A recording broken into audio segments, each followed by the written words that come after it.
우리 결의 가장 큰 명절인 한가위 추석을 맞아 멀리 떨어져 있던 가족 그리고 친척들이 함께 모여서 즐거운 시간 나누고 계시리라 생각합니다.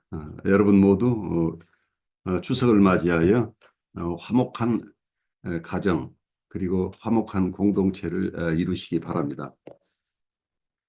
저는 뉴욕에 있는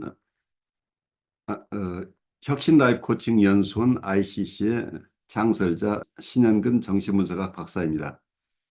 이번 추석과 같은 아주 귀한 명절 시기를 보내면서 우리가 조금 신경 써야 될 것, 우리가 조심해야 될 사항을 여러분과 함께 나누고 싶습니다. 이러한 명절 시기에 여러분들이 심리적으로 여러 변화를 겪을 수 있는데 이러한 명절을 지내는 과정에서 여러분들이 맞이하게 될 여러 정서적인 변화, 그에 대한 대처 방법, 어, 여기에 대해서 여러분과 함께 나누고자 합니다. 우리는 모두가 어린 시절을 경험을 했고, 특히 많은 분들이 지금 고향에 가 계시고, 또 그동안 헤어져 있었던 부모님이나 어린 시절에 함께 성장했던 형제 자매들, 그리고 여러 친척들을 만나는 시기를 가지고 계시리라 믿습니다. 이렇게 우리가 과거에 내가 자랐던 어린 시절의 그 환경 속으로 되돌아갔을 때 많은 경우에 우리는 심리적인 퇴행을 경험합니다. 보통 영어로는 리그레션이라고 하는데 우리가 지금은 어른이지만 어린 시절에 처음 했던 여러 정서들이 있기 때문에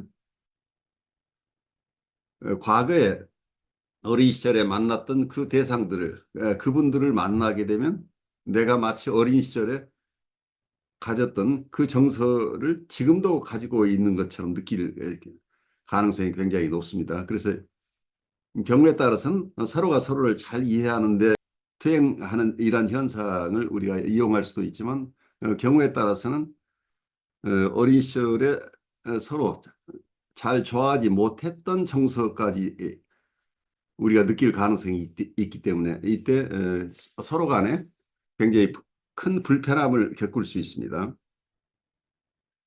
그래서 우리가 퇴행이 일어나는 이런 시기에 우리 정신 건강을 어떻게 지킬 것인가 하는 것을 우리가 이해할 필요가 있습니다. 보통 명절을 지나고 나서 여러분들이 이전보다 훨씬 더 우울해졌다거나 불안이 생겨났다거나 굉장한 분노를 느끼는 일들이 가끔 있습니다. 그래서 명절을 즐겁게 보내야 되는데 명절을 지나고 나서 그 후유증으로 오히려 가족 간이나 친척 간의 관계가 소원해지는 결과가 발생할 수 있는데 이러한 현상에 대해서 우리가 잘 이해할 필요가 있습니다. 정신분석에서 가장 중요한 개념 중에 하나가 전이라는 개념입니다. 트랜스퍼런스라는 개념인데 어떤 치료 상황에서 치료자를 만났을 때 혹은 상담자를 만났을 때 그 내담자는 과거에 자기에게 중요했던 대상, 어, 특히 어머니나 아버지, 경우에 따라서는 그 친척들, 과거의 선생님들, 그분들에게 느꼈던 정서를 현재의 대상, 현재의 상담자나 치료자에게 느끼는 경우들이 흔히 발생합니다. 이걸 전이정서라고 얘기를 하는데, 과거의 원대상에게 가졌던 정서를 다른 대상에게 전치한다는 개념입니다. 이런 현상은 굉장히 중요한 현상이고 정신분석적인 치료가 가능한 것은 이러한 전이 현상이 있기 때문에 치료가 가능하다고 봅니다. 그래서 과거에 본인이 충분하게 해결하지 못했던 이슈들이 새로운 대상인데 이 전이 대상을 통해서 과거에 해결하지 못한 문제를 새롭게 해결할 수 있는 가능성이 주어진다는 얘기죠. 그렇기 때문에 우선 전이 정서가 느껴져야만 이러한 작업이 일어날 수 있기 때문에 전이 정서는 치료를 하는 과정에서 굉장히 중요하죠. 그런 점에서 이 전이 정서는 중요한데 문제는 이런 치료 상황이나 상담 상황 속에서만 전이가 일어나는 게 아니고 여러분의 일상 삶 안에서도 많은 경우에 이러한 전이 현상이 일어납니다. 그런데 특히 우리 모두 즐겁게 지내야 될 명절 시기에도 이러한 전이 정서가 드러나는데 어쩌면 아까 제가 말씀드렸던 어, 퇴행이라는 현상도 전이라는 개념으로 다시 이해해 볼 수 있어요. 여기서 제가 상담 경험 속에서 느껴지는 것은 보통 일반적인 치료 상황 속에서는 일반적인 상담 상황에서는 내담자가 원래 부모에게 느꼈던 정서, 원래 어머니나 아버지에게 느꼈던 정서를 상담자에게 전치하는 이런 현상이 일어나는데 일상 삶 안에서 특히 명절 시기에 여러분들이 경험하는 정서는 다른 대상이 아니라 과거의 원대상, 나에게 중요했던 어머니를 만나거나 아버지를 만나거나 또 내 형제, 자매를 만났을 때 그분들은 지금 나를 대할 때 과거의 어린 시절의 그분들이 아니고 지금은 전혀 다른 정서나 생각을 가지고 있는 대상들인데 여러분들이 느끼기에는 어느 상황에선 전이 정서가 일어나면 내가 어린 시절에 그 대상에게 느꼈던 정서를 이분들에게 느끼게 되는 거예요.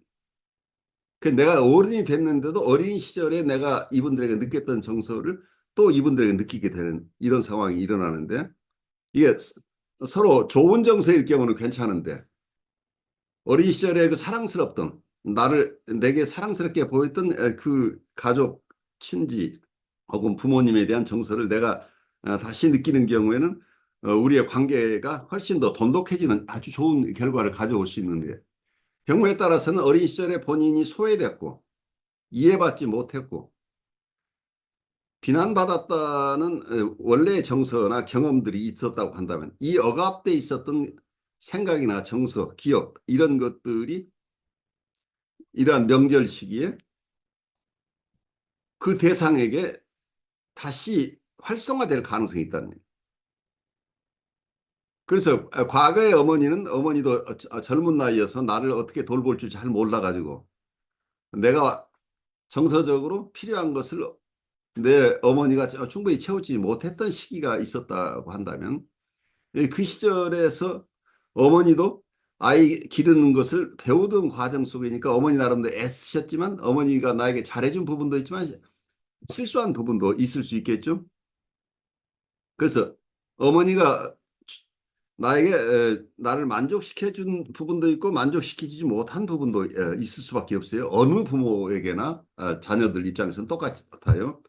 그런데 어린 시절에는 나를 만족시켜주는 분, 나를 사랑해준다고 느끼고 내가 원하는 걸 다 해준다고 느끼는 그 어머니와 나를 실망시키는 그리고 나를 비난하거나 혹은 나를 이해해주지 않는다고 느껴지는 그 어머니가 각각 다른 사람이라고 느껴요. 어린 시절에는. 그래서 무조건 좋은 엄마, 무조건 나쁜 엄마. 그래서 all good mother, all bad mother라는 이러한 우리 심리 내적인 표상이 생겨난다. 우리가 밖에 있는 어머니가 있지만 우리가 어머니를 이해할 때는 우리 안에 어머니의 표상이 있는데 이 표상이 하나는 아주 좋은 어머니 표상이 있고 하나는 나를 힘들게 하는 어머니 표상이 있다고 한다면 우리가 자라면서 이 어머니가 둘이 아니고 같은 어머니가 어쩔 때는 나를 충분하게 이해해 주지만 어떨 때는 어머니가 나를 이해하지 못해서 나를 실망시켜주는 경우도 있을 수 있다는 것을 이해하면서 어머니에게 내가 사랑도 느끼고 경우에 따라서는 어머니에 대한 분노도 느끼는 거죠. 그래서 러브 앤드 헤이트가 동시에 일어나는 그 양가적인 정서를 느끼게 되는데 어른이 되면서 이런 부분들을 우리가 이해하면서 어쩔 때는 우리 어머니 사랑스럽기도 한데 어떨 때는 어머니가 나를 너무 힘들게 해. 라면서 이 두 가지 정서를 다 내가 이해하면서 그렇지만 어머니가 나에게 많은 기회를 주셨고 나를 이렇게 성장할 수 있도록 도와주셨다고 하는 그 좋은 부분들을 우리가 이해하고 있기 때문에 어머니가 가진 인간적인 결점이나 성숙 과정에서 미숙했던 부분까지도 자녀들이 포용할 수 있는 이런 성숙한 자녀로서 성장해 나가는 것이죠. 그런데 이런 성숙 과정이 일어났는데도 불구하고 이런 가족들이 모이는 이런 명절 시기에는 우리가 어린아이의 마음으로 퇴행하기 때문에 이때 이 전이 정서가 활성화되면서 과거에 섭섭했던 어머니나 아버지 혹은 형제들에 대한 분노나 불편함 같은 것이 강하게 느껴질 수가 있어요. 근데 그것이 그냥 느껴지는 것뿐만이 아니고 이게 표현될 가능성이 있기 때문에 가족 중에 한 사람이 이런 정서를 자기 안에 견디지 못하고 이걸 상대방에게 표현하게 되면 그 상대방 입장에서도 또 퇴행이 일어나면서 어쩌면은 어린 시절에 서로 해소하지 못하고 있었던 그런 어떤 관계가 재현되는 이런 상황이 일어나는 거죠. 그래서 아주 즐겁게 만나서 좋은 화목한 시간을 갖자고 했던 가족들이 명절이 끝나면서 이게 이렇게 잘 화목하게 헤어지시는 분들도 많이 있지만 어떤 분들 중에는 오히려 내가 왜 왔지? 서로 안 만났으면 좋았을 걸. 난 다시 더 만나고 싶지 않아. 라는 이런 섭섭한 정서를 가지고 떠나는 경우들이 발생한다.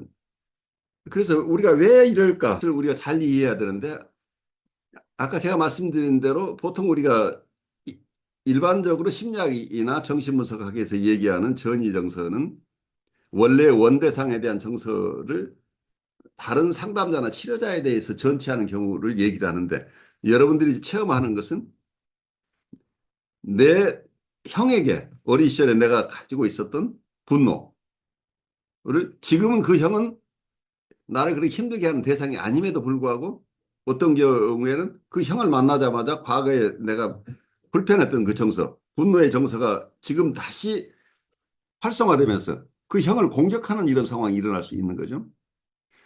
그래서 동일한 대상에 대해서 전이가 일어난다는 사실을 여러분들이 잘 이해를 해야 돼요.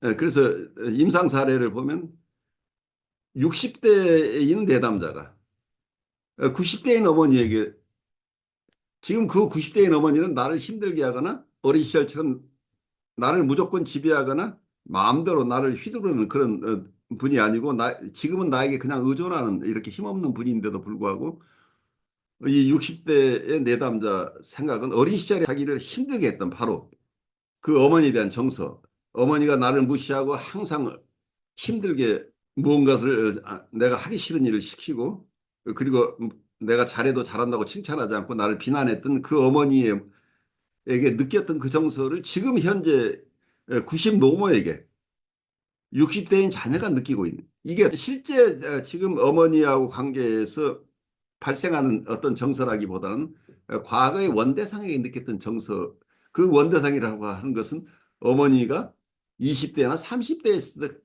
그 어머니에 대해서 내가 느꼈던 정서인데 지금은 그런 힘이 없고 나에게 오히려 의존하고 있는 어머니인데 나를 지배하고 있는 어머니 나를 무시하는 어머니로 자녀는 계속 그런 정서를 느끼기 때문에 좋은 마음으로 노모를 만나서 어머니를 잘해드리겠다 그런 마음으로 만났는데 만나자마자 또 그 화가 치밀어서 어머니에게 퉁명스럽게 이렇게 관계를 시작하는 이런 케이스들이 가끔 있어요. 그래서 이런 것은 이런 전이 현상 동일한 대상에 대해서도 이렇게 우리가 어린 시절의 정서를 다 털어내지 못하고 지금은 전혀 그런 대상이 아닌 이 대상에 대해서 내가 그런 불편함을 느낀다고 하는 심리 현상을 여러분이 잘 이해해야 돼요.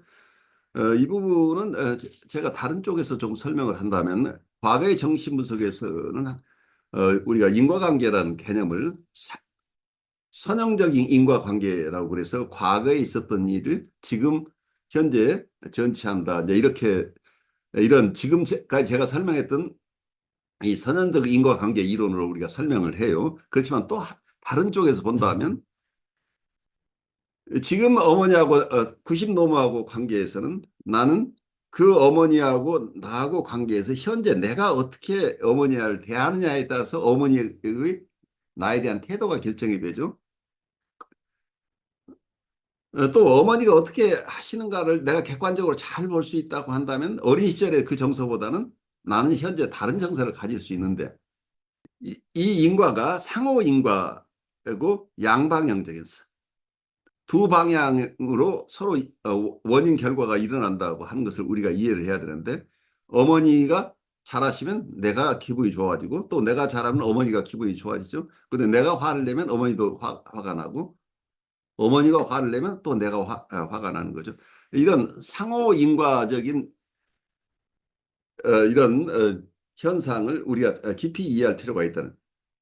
그래서 과거에 어떤 일이 있었냐는 것을 우리가 설명하는 것, 우리가 우리의 심리적인 현상을 이해할 때 이런 선형적인 과거에 있었던 어떤 원인들이 현재의 어떤 결과를 가져온다고 하는 측면도 우리가 이해할 필요는 있어요. 대부분.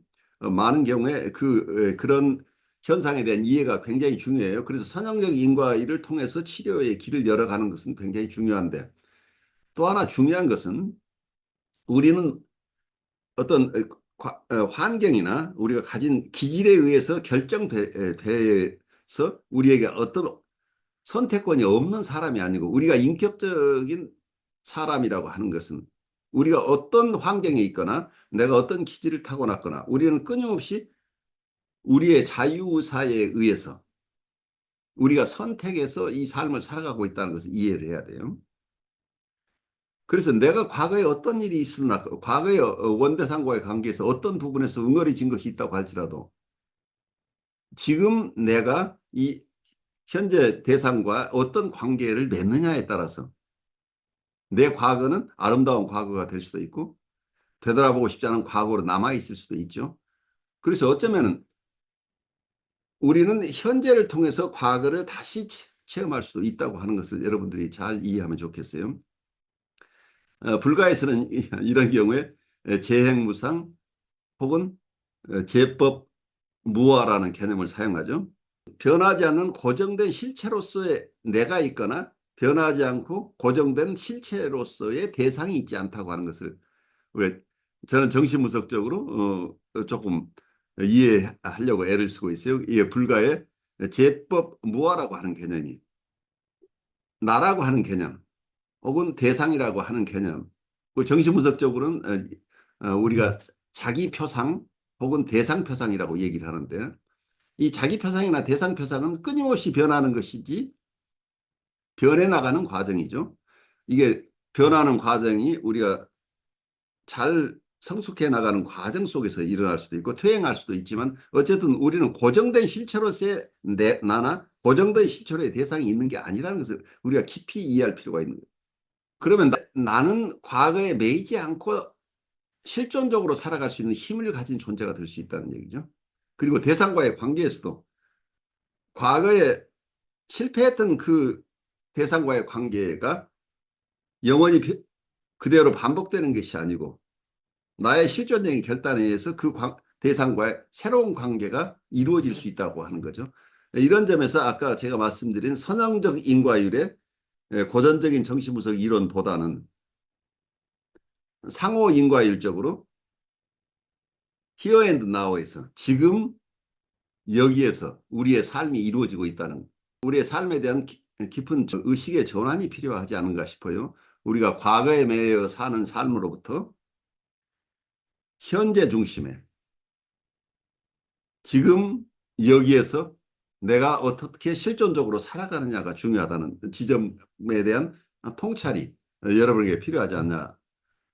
여러분에게 필요하다는 것보다 제가 그 통찰을 저도 갖고 싶어서 애쓰고 있는 사람 중에 한 사람으로서 여러분들도 이런 생각을 좀 하시면 어떨까 하는 생각을 이번 추석을 기해서 여러분과 나누었습니다. 여러분 모두 즐겁게 추석 보내시고 여러분의 가족 그리고 친지들과 이전보다 더욱 돈독한 이런 정서적인 관계를 맺는 중요한 시기로 이번 명절을 지내시기 바랍니다. 여러분 항상 건강하십시오. 감사합니다. 저는 미국의 뉴욕에서 혁신 라이프 코칭 연수원 이나버티브 코칭 센터를 운영하고 있으면서 그리고 서울에 있는 한국임상정신분석연구소의 공동소장으로 일하고 있는 신현근 정신분석학 박사입니다. 여러분 시청해 주셔서 감사합니다. 고맙습니다.